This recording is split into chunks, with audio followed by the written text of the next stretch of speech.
Opa, estamos aqui novamente sexta-feira. Desculpa aí o pessoal que estava acompanhando, caiu rapidamente.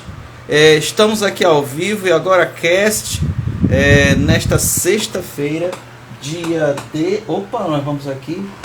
Dia. Opa, 12 de agosto. 12 de agosto de 2022. Estávamos aqui com Gordurinha Glutônia aqui nos comentários, Germana também nos assistindo.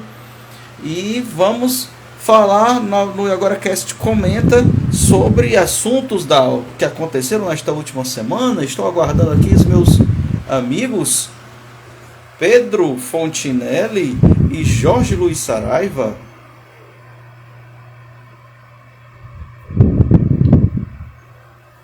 E Pedro acaba de chegar. Esta figura incrível. Opa! Pedro Fontinelli, tá aí você, rapaz. Eu esperando você, botei música, fiz dancinha. Tava parecendo TikTok isso aqui, cara.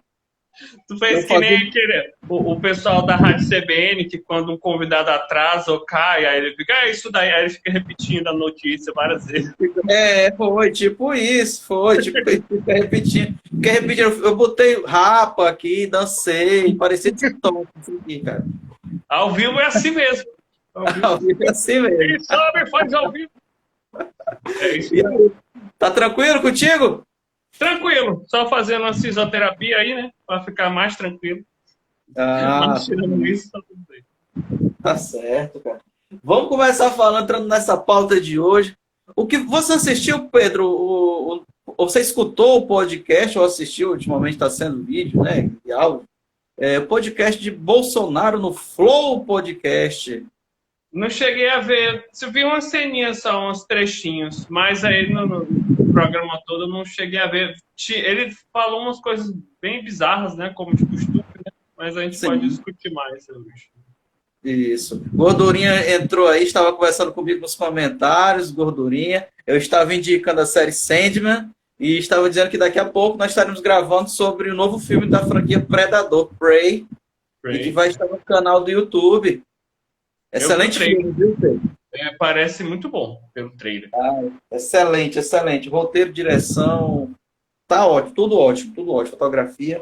Mas, enfim, você escutou algumas coisas do Flow, né? Do podcast do Flow, o Bolsonaro, etc. E foi só uns pontos dessa semana, né? Que foi uma semana bem cheia de acontecimentos. Inclusive, pode falar, Jonathan, alguns pontos aí que te chamou a atenção?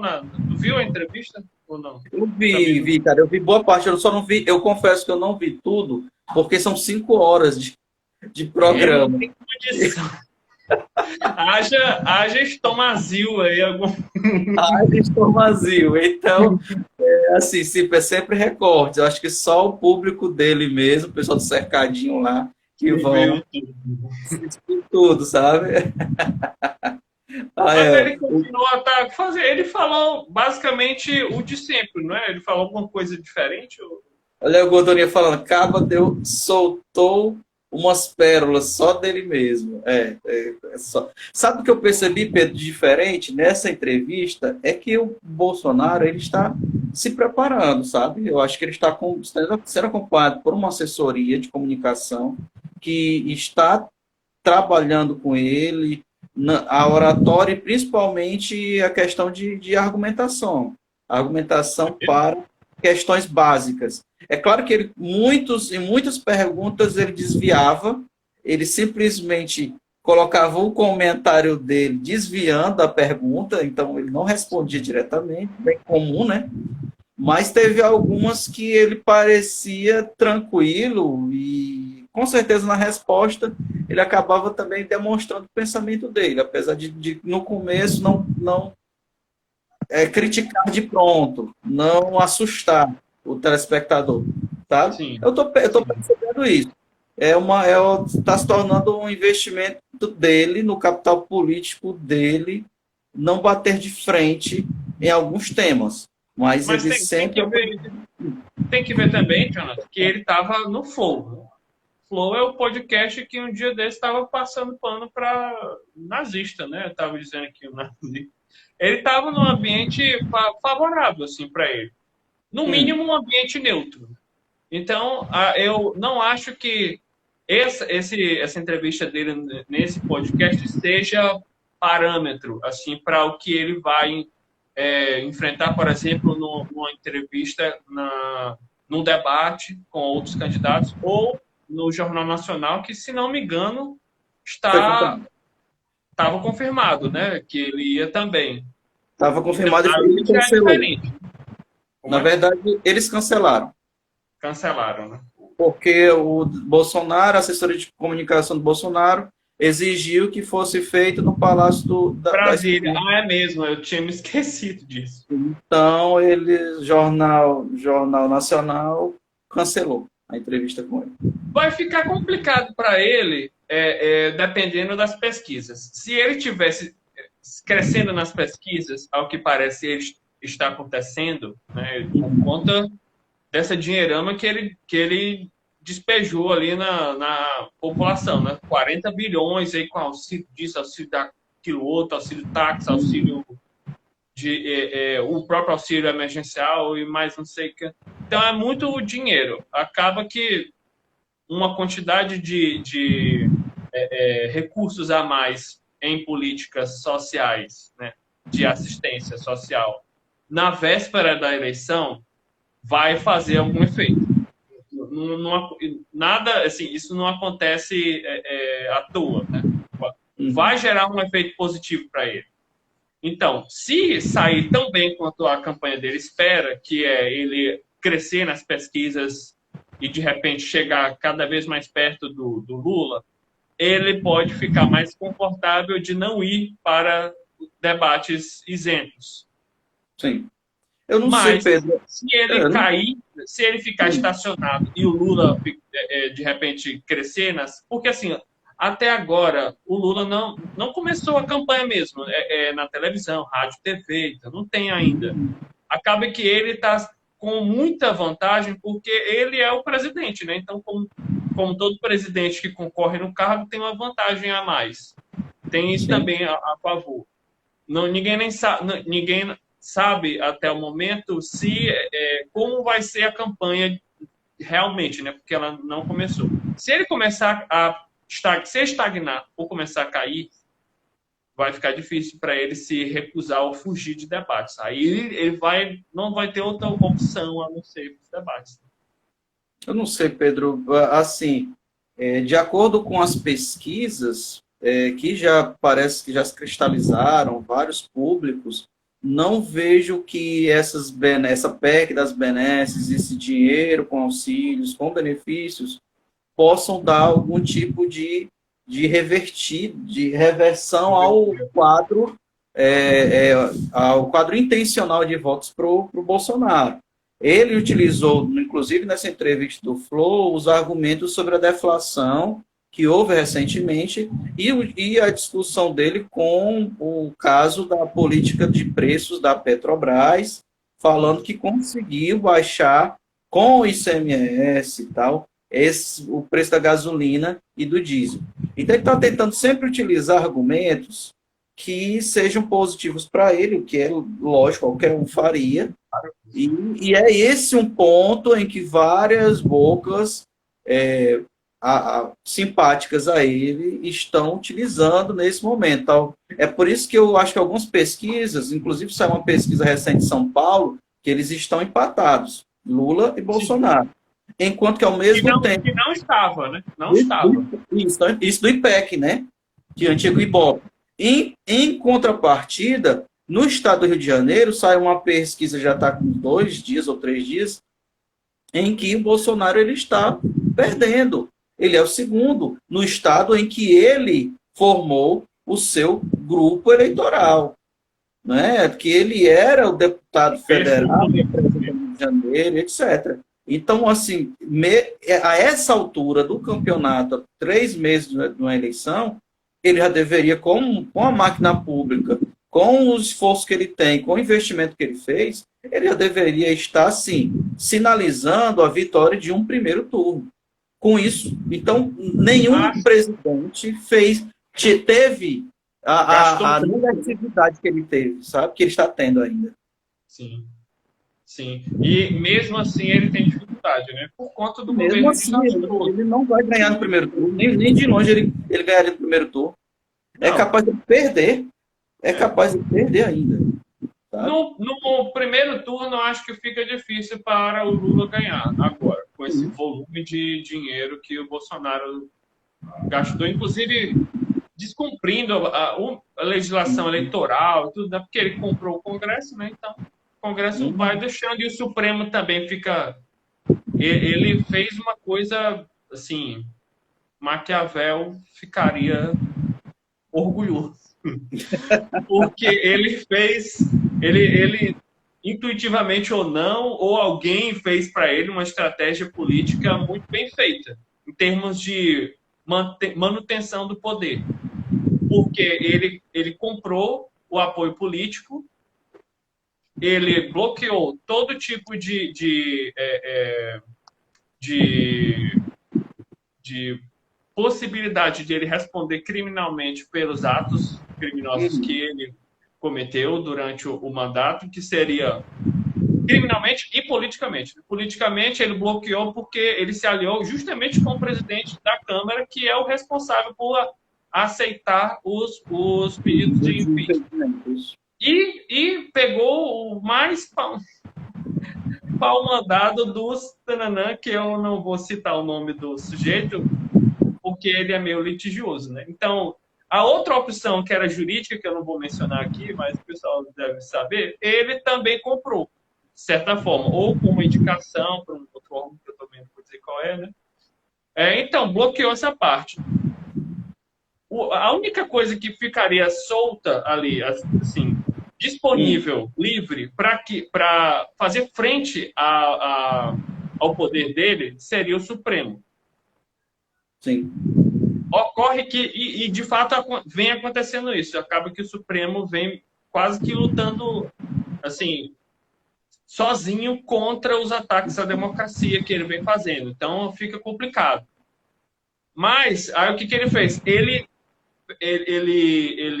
arrumou briga com o Supremo e ele formou como se fosse uma arena dele contra o Supremo. Então, quando ele faz isso, ele passa para a população a imagem de que o Supremo é meu inimigo. Então, ele tira o ar de neutralidade que o Supremo deve ter, pelo menos a imagem. E aí o Supremo fica acuado.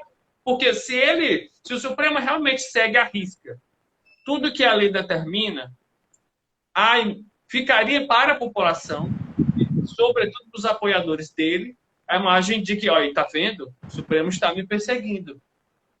Aí o Supremo fica meio que acuado. O Congresso está comprado, fica do lado do Bolsonaro. Então fica o Executivo e o Legislativo contra o Judiciário. O Judiciário fica, que é o único que teria constitucionalmente o papel de fazer frente contra o Bolsonaro, ele fica acuado contra os dois outros poderes contra ele.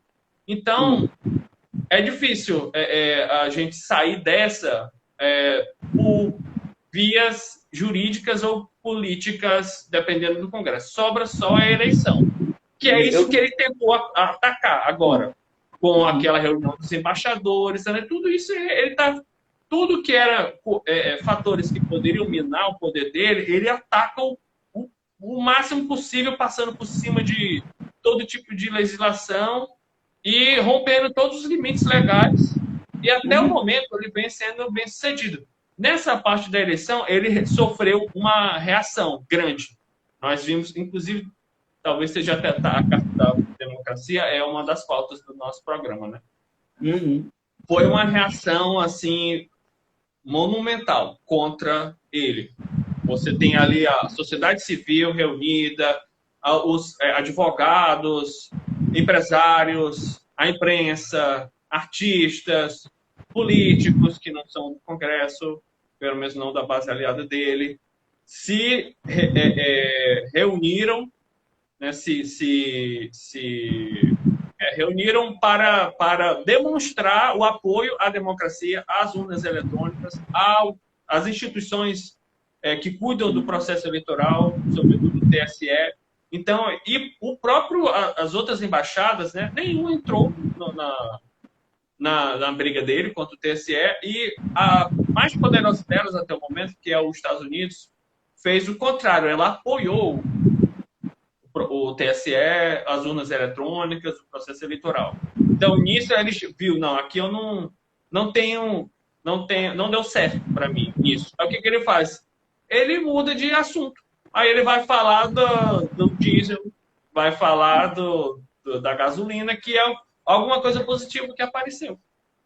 E é muito inteligente isso da parte dele. Eu não sei se é da cabeça dele ou da alguma assessoria dele, mas isso está sendo muito inteligente. Eu não sei se está sendo inteligente esse tipo de argumentação, porque é muito, muito frágil, sabe? Você falou aí do príncipe. E aí o príncipe, ele tem no livro, Maquiavel, né? No livro Príncipe, ele vai falar que o regente, o governante, ele deve governar ou pelo amor ou pelo temor, né? Então tem esse ponto. No Estado democrático... Sendo que ele faz a ressalva, é melhor ser temido do que amado. Isso. Então, você tem no Estado democrático de direito um representante de um dos poderes que ele não tem a capacidade, ele não tem as ferramentas necessárias para estimular o medo e, por exemplo, dominação sobre esse povo com medo. Então, você já corta daí que ele não pode fazer isso. E já amor, ele está tentando. Ele é amado por uma parcela que não se torna, nós estávamos falando de 30%, que hoje em dia não seja, acho que não é isso tudo. Mas, enfim, nós estamos falando aí sobre um representante político que está no fim do seu mandato e que, mesmo com a máquina pública, mesmo com o tempo de trabalho para poder mostrar projetos de governo, ações eficazes para o Brasil, e agora ele não está conseguindo reverter a recusa, o ódio, o asco que as pessoas estão tendo dele, sabe? E lembrando, não estamos falando... Por exemplo, em São Paulo ele está conseguindo. Ele reverteu. Ele está quase empatado. Quase empatado. E São Paulo é o maior colégio eleitoral do país. Eleitoral do Brasil. Sim. E Minas Gerais também. Ele conseguiu um pouco. Então, mas olha só, tome só atenção, atente a um ponto. Nós não estamos falando de um legislativo que está totalmente comprado, que está totalmente do lado dele. Nós estamos falando de um legislativo com uma base central que foi comprada. Mas existe dentro desse legislativo federal, nós temos também aqueles que são oposição, e nós temos também vários dessa base, desse centrão, que já sinalizaram, olha, nós apoiamos, mas quanto a você atacar urnas eletrônicas, desfazer o jogo, nós não vamos estar apoiando isso. Um golpe desse tipo, nós não vamos estar apoiando. Tornaram claro. O executivo, você está falando de executivo federal, que até esse executivo federal, ele não é totalmente a favor dele. Eu tenho um exemplo da Polícia Federal. E mesmo que ele mude o delegado geral, o diretor, nem todo da Polícia Federal é do lado. Nós temos também o executivo, que são estaduais, municipais. E o judiciário, nós estamos falando do STF, que ele colocando 2 ministros, inclusive está tendo essa briga interna, né, entre eles, porque o Nunes Marques, ele pediu, não, Nunes Marques não, o outro. Mendonça Filho. André Mendonça. O André Mendonça, ele pediu vista para os inquéritos, 4 inquéritos contra ele e os apoiadores dele, recentemente. Então, pedindo mais tempo para que não, então, continuasse esse tipo de investigação em um processo criminal contra eles. E Então nós temos aí Isso é outra coisa. Até o Supremo ele estava minando, né? Que ele botou dois para mandar. nós temos poderes divididos. Nós não temos poderes totalmente de um lado ou do outro. E nós sabemos que principalmente o legislativo é aquele que vai trabalhar para aquele que der mais. É aquela é isso mesmo, a garota de programa, é aquela que pagar mais está indo. Então não tem fidelidade ali no legislativo, não existe isso. Nenhum. É isso. Fala aí. Mas aí, questão na questão de golpe, realmente eu acho que não dá para ele. Talvez ele já tenha até percebido que, pelas condições atuais, não dá para ele. Aí ele vai tentar lá no. É o Bolsonaro, pelo que eu venho acompanhando dele, né, tentando entender a psicologia dele lá. Ele é muito naquela de se colar, colou. Ele tenta de tudo. A coisa mais maluca possível ele tenta. Se colar, colou. Se não colou, aí ele inventa outra coisa e muda de assunto e acabou. Não fala mais isso. Ele tá 4 anos governando assim. Jogando blefe. Não. Como é? Olha só se eu ler aqui um comentário do Gordurinha. Ele disse: os democraticamente está sob. Desculpa, porque está só como participante de fachada, como sempre foi. O Gordurinha aí comentando aí sobre o Estado Democrático de Direito de alguns políticos hoje. Pronto, continue aí, Pedro. Exatamente. Então, pois ele ano passado, ele tentou um golpe. Não deu certo.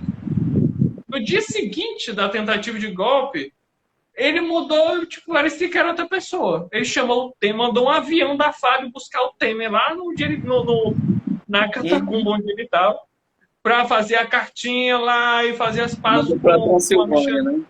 Deu Mas certo. então, aí não deu certo, né? Aí ele já inventou outra história, passou um tempinho mais light. Aí quando a poeira assentou, ele voltou de novo a falar os absurdos, aí foi crescendo. Esse ano ele já vai tentar de novo, outro golpe. Se não der, ele já vai inventa outra história também, e assim ele vai. E ele vem para as condições que ele estava tentando reverter. Ele fez um governo assim catastrófico, assim, não tem como paralelo. E mesmo assim ele está em segundo lugar e chegando perto do Lula. É uma coisa impressionante. Como é que o cara consegue? Por causa é uma coisa, assim, isso vai ser estudado nos manuais de ciência política, assim, com certeza. É ontologia, cara. Assim, é estudo da realidade, leitura da realidade. Tem gente que não vê. Eu tenho um exemplo de pessoas que eu conheço em que não vou dizer nome, né? Mas é mulher, mora em periferia, trabalha com educação como professora e trabalha num município da região metropolitana de Fortaleza, numa área com descendentes indígenas, com gente pobre mesmo, sabe? Gente que está evadindo da escola municipal para estudar numa escola indígena, porque a escola indígena está oferecendo auxílio, bolsa, sabe? Está oferecendo mais um benefício, tipo cesta básica. Então, assim, por quê? Porque essas crianças, elas são descendentes de índios. Ela está vendo a evasão, e mesmo assim ela apoia o Bolsonaro. O que está faltando aí? Senso crítico, a leitura da realidade, um diálogo com seus valores, religião, família. Isso é um estudo de realidade, para cada um como faz a leitura da sua realidade. Se o Bolsonaro, no seu discurso, ele dialoga com isso, e para cada crítica que nós fazemos, ele tem uma desculpa, porque é isso que ele fez no Flow. Ele não desvia de uma coisa, ele tem uma desculpa. Você fala, desmatamento. Desmatamento, não. Nós estamos aqui com 1 milhão de hectares no Acre que foi feito para plantar soja, plantar milho, para a gente matar a fome no Brasil. Porque a gente não pode passar fome. A gente é o país com o maior recurso hídrico do mundo. A gente vai estar plantando, está lutando para plantar. Mas aí tem esse pessoal que fica criticando, que fica batendo na gente direto, não sei o quê. E vai Tá ser. falando. A gente fala de desmatamento, e o cara tá falando de outra coisa, entendeu? Juntando o valor. Aí é que eu falei a questão do ambiente que ele encontra para fazer esses desviados de assunto. Se ele tivesse num ambiente mais sério, eu digo até jornalisticamente, o entrevistador ia falar: nós temos um posicionamento do próprio agronegócio dizendo que o que falta para aumentar a produção agrícola no país não é terra. Já tem a quantidade de terras agricultáveis atualmente já é o suficiente. O que precisa é aumentar a produtividade. É isso que vai fazer. Isso é o posicionamento do agronegócio. Então, alguém que confrontasse ele com esse tipo de informação, ele não ia saber nem o que responder. O problema é que não tem, nesse flow aí não teve. Aí o cara só dá uma risadinha, é mesmo, é modificação de flow. Aí ele, né, baila ali no meio dos assuntos espinhosos que ele, né? Daquela somebody love. Somebody love, exatamente. Em outro tipo de ambiente não tão favorável para ele, onde não tivesse gente defendendo o posicionamento nazista, ele não terá essa facilidade. Entendeu? Então, nós vamos ver na campanha. Se ele for para um debate, se ele for para uma emissora, dar uma entrevista, uma emissora neutra, pelo menos, que não seja Record ou SBT, sem entrevistar pelo Ratinho, que aí, pelo amor de Deus, né? Mesmo que faça entrevista pelo primo. Então é isso, nós vamos ver, né, como ele vai se sair. É que nem o Moro. A gente ia ver a comédia que ia ser o Ciro entrevistando o Moro. Felizmente, pro Moro, ele saiu logo. Mas ia ser muito engraçado. Ia ser ótimo, cara. Impagável. O Gordurinha fez outro comentário aqui. Consegue ler aí, Pedro? O efeito dominó vai ser grande. É esse o comentário? Bolsonaro faz de querer superar os casos que está. Mas quando ele se perder na conversa, só entra mais ainda na areia movediça. É por aí. Por aí. Se alguém tiver, assim, o tato de perceber o tema que ele está tentando se desviar e entrar para outro, realmente, pronto. Pedro, vamos mudar um pouco de assunto sobre as desistências na corrida presidencial na última semana, que causou até brigas judiciais, né? Do PROS, por exemplo, no STJ. Isso que eu queria saber, o Marçal lá saiu mesmo ou não? Pois é, o Marçal era aquele que apoiava o Lula, né? Não, o Marçal é o coach lá que leva o povo para quase morrer na montanha.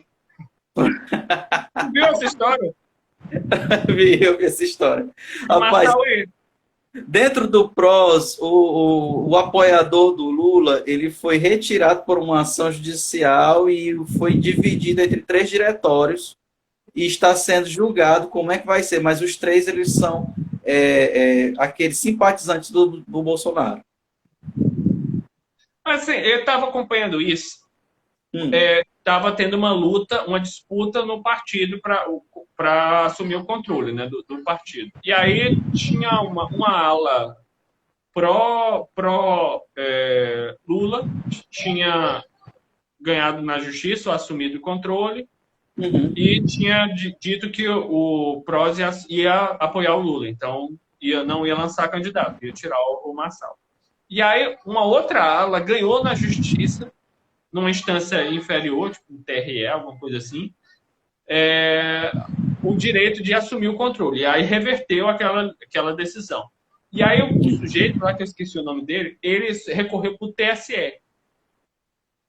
E caiu na mão do Lewandowski, se não me engano, alguma coisa. Acho que foi, se não me engano.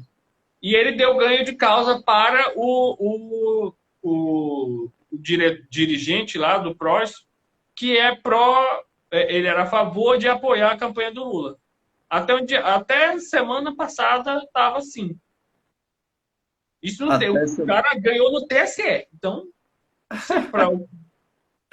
Estamos Aí, dentro ou, do... ou seja, o que dá para entender isso é que ele vai voltar com a orientação de apoiar a campanha do Lula e tirar o Pablo Marçal. Mas ele ainda vem saindo nas campanhas, o nome dele ainda vem aparecendo nas pesquisas, né? Então, eu não sei como é que está ainda. Eu fiquei acompanhando por um tempo, não vi nenhuma atualização quanto a isso. Não, Até o último. realmente ele está mesmo em análise, viu? Sobre a apreciação do STJ. STJ? É, porque eu estou vendo que dia 4 de agosto houve recurso especial para o STJ. Não, aí depois desse dia, o Pro Apoio ao PT concorreu para o TSE. Foi, E ele né? ganhou, saiu sexta-feira, dia 5. Então vai para o STF. Se houve algum É, tipo de outro recurso, vai subir, né?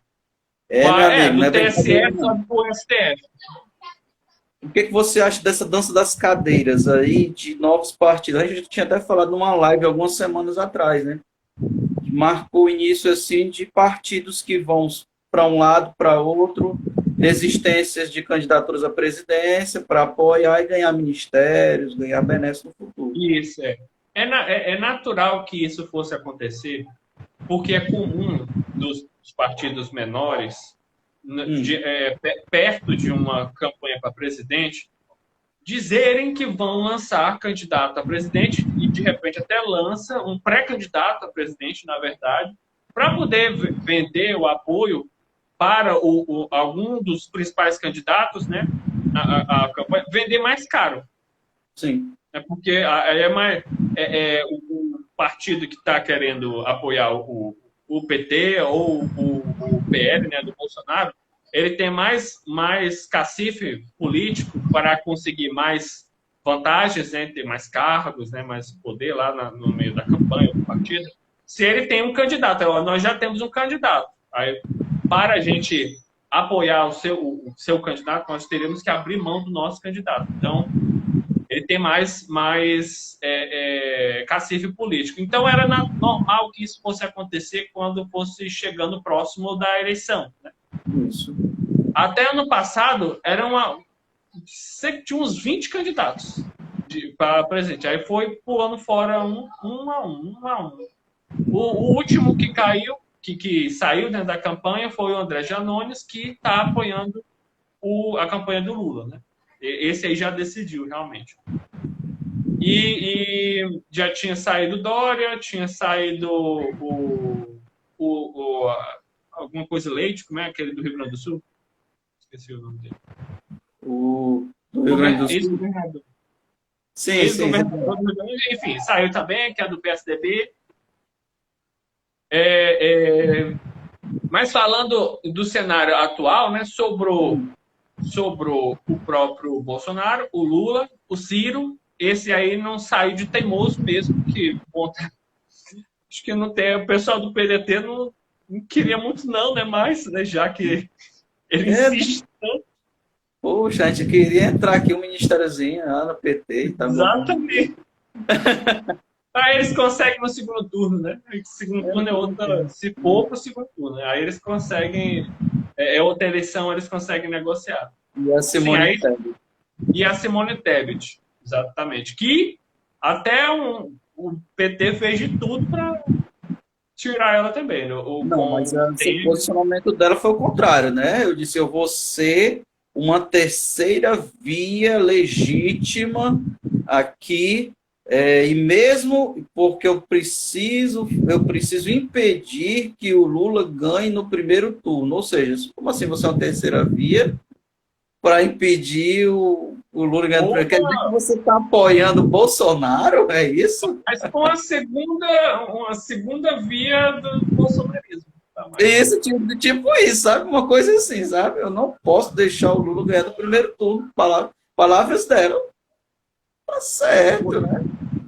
Mas ela é de qual partido? É MDB. Tá estranhando o quê? Que com certeza no segundo turno vai estar apoiando, né? No próximo governo vai estar apoiando quem estiver ganhando. Então, quem foi eleito. Com certeza.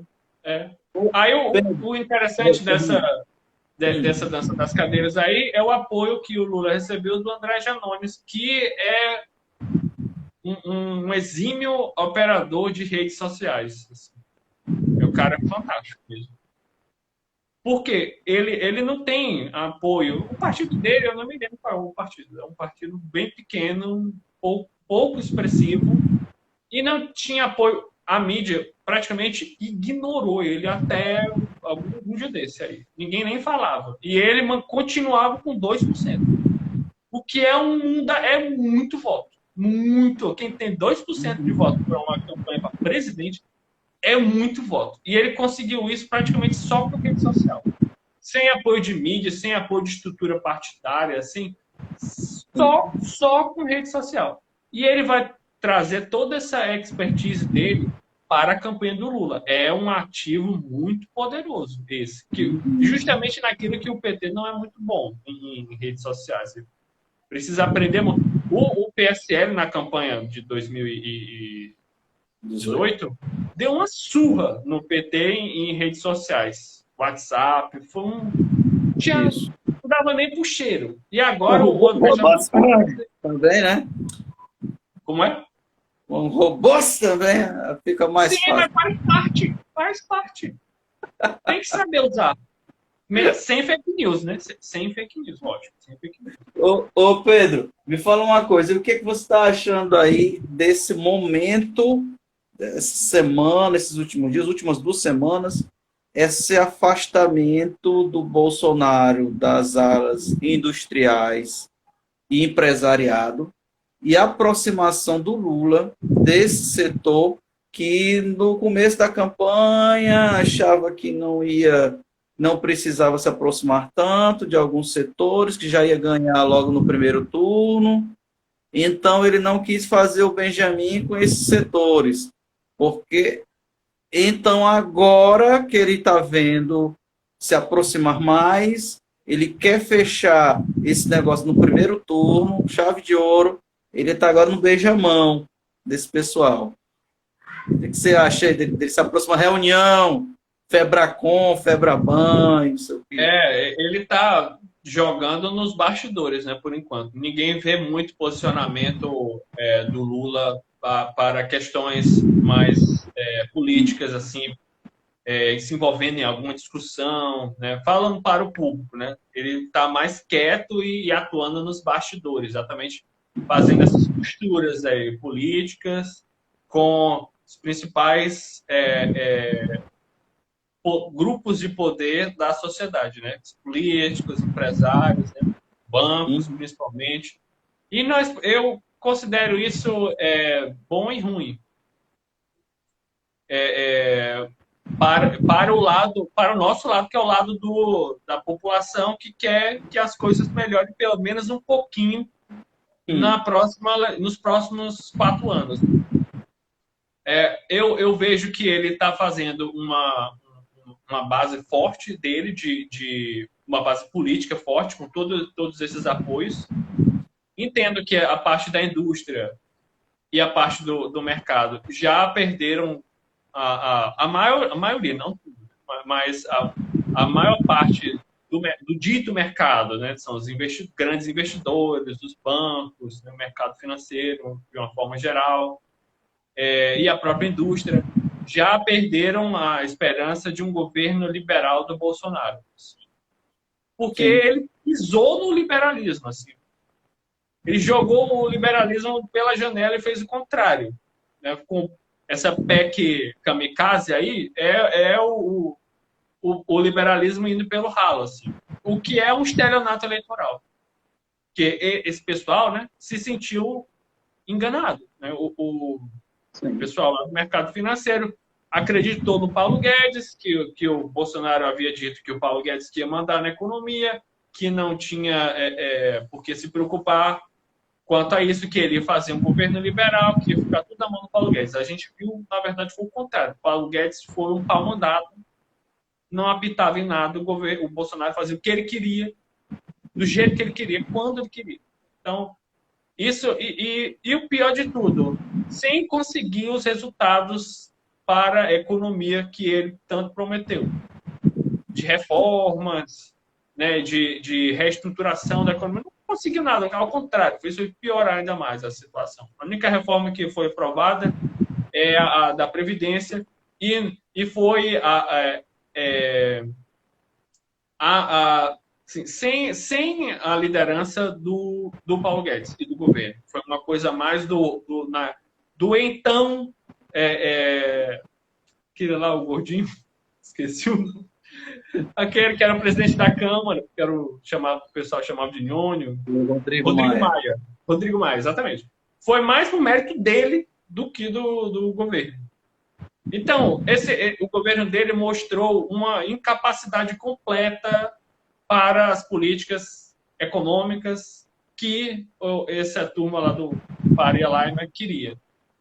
Sobrou o Lula, que fez um bom governo em termos para os banqueiros, né? Exatamente, que fez um bom governo na época. Quem foi digamos assim, fez M, né? Em termos de economia, foi a Dilma. Porque em alguns momentos ela botou os pés pelas mãos e não teve o resultado que ela pretendia. Então aí o mercado ficou ressabiado com ela. O Lula é outra história. Então, nesse ponto, ele ganha, nesse sentido, apoio desses atores aí do cenário do mercado, das empresas, dos bancos, né? Isso mesmo. O que é bom porque a campanha dele se fortalece. O que é ruim para nós se ele assumir muitos compromissos com essa turma do mercado financeiro. Em um eventual governo Lula, nós vamos ver muitas limitações de reformas importantes que ele poderia fazer e provavelmente não vai fazer, porque está ali comprado com o mercado financeiro. Então, a reforma tributária, todas aquelas reformas ali, uma melhor políticas sociais mais expressivas, mais gastos com a educação e saúde, assim, isso fica mais fora de cogitação, até porque o país está muito quebrado. Pedro, nós estamos em 12 de agosto. Ontem, 11 de agosto, houve a reunião, o encontro, não é isso?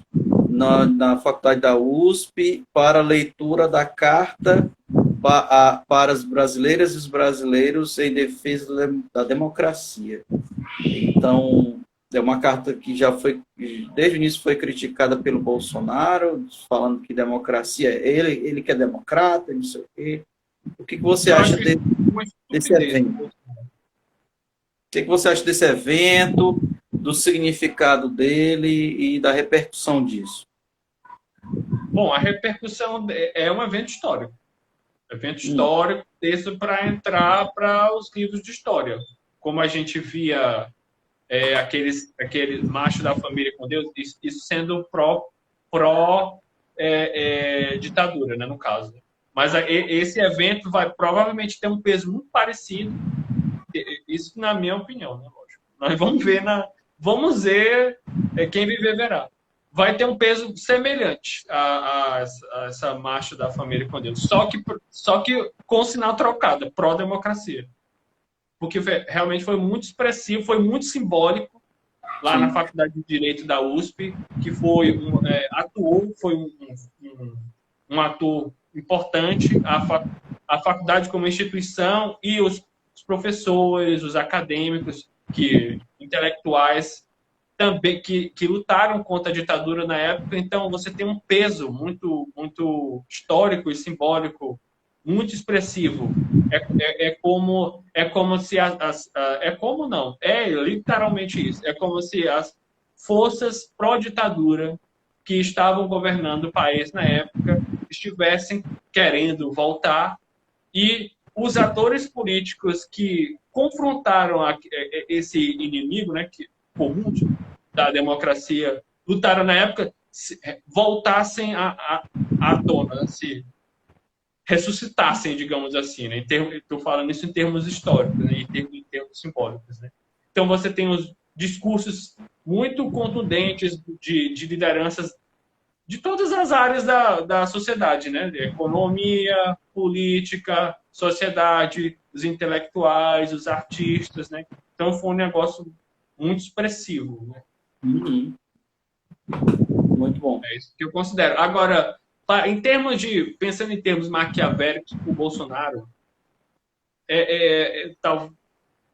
falta nesses momentos aí o que ele tem de esperteza, ou alguém que assessora ele, de esperteza para lidar com esses cenários adversos para ele, né, de confrontar, porque o negócio dele é muito de confronto, né? Quando é para confrontar, ele vai, que é uma beleza. Agora, quando é para fazer o contrário, aí ele já não consegue. Porque seria muito mais vantajoso para ele ir lá e assinar a carta. Aí perdia todo o efeito. Porque a carta é justamente contra as iniciativas dele, do ataque que ele faz à democracia. Não tem outra função a carta. Apesar de não mencionar o nome dele, né? A carta não, até onde eu sei, a carta não menciona. Sim. Mas são Se ele vai lá e assina a carta, ela perde todo o peso. E ele não faz isso. Ele vai e ataca. Aí ele reforça a carta. Se assinar a carta e continuar atacando as urnas eletrônicas, o pleito, o TSE, teria esse efeito. Eu acho que as teriam efeito de hipocrisia mesmo, sabe? Mas aí a questão do discurso.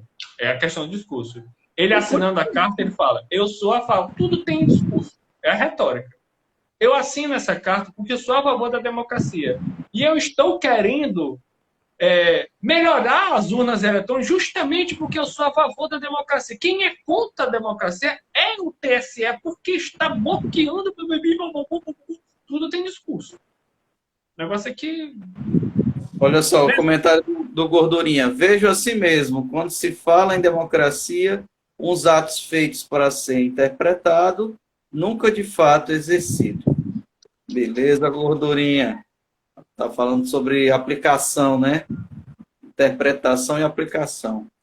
Ele iria utilizar esse discurso piegas, né? De tentar desvirtuar o que foi falado, as ações dele, e ele fez o diferente, né? Ele fez diferente. Ele pegou e está preparando uma carta pela democracia, com ele mesmo, com os argumentos dele, etc. Então, é papagaiado.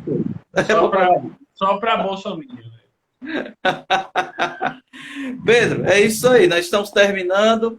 Me fale aí suas indicações de leitura, de filme, o que você viu, o que você leu, o que você indica para o pessoal. Além do AgoraCast podcast, que você pode encontrar nas principais plataformas de podcast, Anchor, Google Podcasts, Spotify e por aí vai. Bom, ele fez meu jabá, pô. Meu jabá oficial é o AgoraCast, para acompanhar os podcasts e tudo. Nós estamos preparando um podcast muito bacana sobre filosofia da história, né? O Zeitgeist, espírito do tempo, espírito do povo. Né? Então vai ser um negócio bem bacana. Essa é a minha indicação, é que nós estamos... Em breve, né, será lançada. O Jonathan vai fazer a edição The Flash dele. Logo vai estar disponível para o pessoal acompanhar. Tá pronto, né? E teve algum filme, alguma leitura que você quer indicar aí? Rapaz, de filme eu tô fraco de filme. O pessoal tá falando muito bem do New Game, né? Da série lá do New Game. Eu ainda não acompanhei, mas as pessoas estão falando muito bem, né? Então indica aí as HQs, você já leu alguma? Do Sandman? Eu tentei, rapaz, ler por scan. Corta essa parte aí dos pela internet. Na internet, né? Que eu comprei a revista e comecei a ler, mas eu não sei o que tem para mim que quadrinhos eu não consigo ler bem com naturalidade. Eu não consigo, porque o quadrinho você tem que ter o equilíbrio entre imagem e texto quando você está lendo. Eu não consigo fazer esse equilíbrio. Ou eu vejo a imagem ou eu leio o texto. Aí, às vezes, eu leio o texto muito rápido e aí eu passo para frente, aí eu passo. Aí eu penso assim, pô, o desenhista ficou um tempão desenhando esse negócio, Se eu passar, eu vou estar desprestigiando a arte dele. Consumidor de arte. Aí eu volto e fico lendo, vendo os quadrinhos um por um, todos os detalhes, aí demora um tempão, aí eu me canso, aí não, depois eu leio isso aqui, aí eu não volto, eu não leio mais. Pronto. Minhas indicações vão ser aí do filme Prey, Predador a Caçada, que estreou no dia 5/8, estava até falando aí para o Gordurinha. Dia 5/8 foi meu aniversário e eu tive 2 presentes. Um da Star Plus, que foi Prey, Predador a Caçada. Filme excelente, que a gente vai estar gravando um podcast mais tarde, às 8 horas, e depois vamos estar colocando no canal do YouTube, certo? E também estreou Sandman. No mesmo dia, na mesma sexta-feira, meu aniversário, foi um presente do tio Neil Gaiman. Amei esse presente também. A série está incrível, ó. Fizemos até vídeo, está no YouTube também sobre a série. Então vai lá conferir no canal do IagoraCast no YouTube. Tem alguma coisa lá também. E é isso. Fica essas indicações. E a próxima semana estaremos conversando sobre as notícias políticas da semana. Ok? Valeu, Pedrão. Grande abraço. Bom final de semana. Um abraço. Valeu. Valeu, Gordurinha. Valeu, gente. Até mais.